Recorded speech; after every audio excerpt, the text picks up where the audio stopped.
చెప్తానండి, నేను ఎప్పుడూ ఫైర్ బ్రాండ్నే తెలుగుదేశం పార్టీకి. నేను ఒక మాట చెప్తానండి, చంద్రబాబు గారి నాయకత్వంలో 23 సంవత్సరాల ప్రయాణం, లోకేష్ గారి నాయకత్వంలో పనిచేస్తూ ఉన్నాను. నేనేంటో చంద్రబాబు నాయుడు గారికి తెలుసు. చంద్రబాబు నాయుడు గారు అంటే నేను ఎంత ప్రేమగా ఉంటానో, ఎంత ఇష్టంగా ఉంటానో ఆయనకి తెలుసు, లోకేష్ గారికి తెలుసు. నేను ఒకటి చెప్తున్నాను, పిఠాపురం తెలుగుదేశం పార్టీ నిబద్ధత, నా యొక్క క్రమశిక్షణ. ఎలక్షన్లో చంద్రబాబు నాయుడు గారు వర్మ ఆగు అన్నారు, ఆగాం. వర్మ పనిచేయ అన్నారు, పనిచేసాం. వర్మ లక్ష్మి అంటే మా భార్యని ప్రచారానికి పంపన్నారు, పంపాం. వర్మ గిరీష్ని పంపించన్నారు, పంపాం. నాతో పాటు మా కార్యకర్తలు కూడా కుటుంబాలు రోడ్ల మీద పడి పనిచేశాయి. ఇది దేనికి పనిచేశాయి?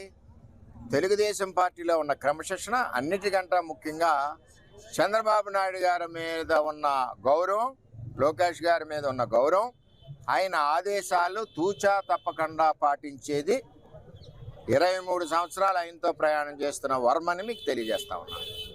ఇప్పుడు మీరు అన్నట్టు ఎవడో కర్మ అంటే నాకేంటి, ఎవడో పనిచేయడు గడ్డిపరగ వర్మ అంటే కాదు కదా. ప్రజలందరికీ తెలుసు వర్మ ఏంటన్నది, నియోజకవర్గ ప్రజలందరికీ తెలుసు. వర్మ తెలుగుదేశం పార్టీకి ఏ విధంగా ఉంటాడో తెలుగుదేశం పార్టీకి తెలుసు. అంచేత ఇవన్నీ పట్టించుకోవాల్సిన విషయాలు కావు.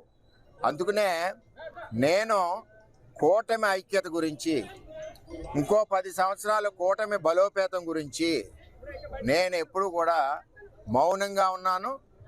ఎవరు ఏమన్నా ఎదురు సమాధానం నేను చెప్పలేదు. ఎందుకంటే చంద్రబాబు నాయుడు గారి క్రమశిక్షణ అటువంటిది.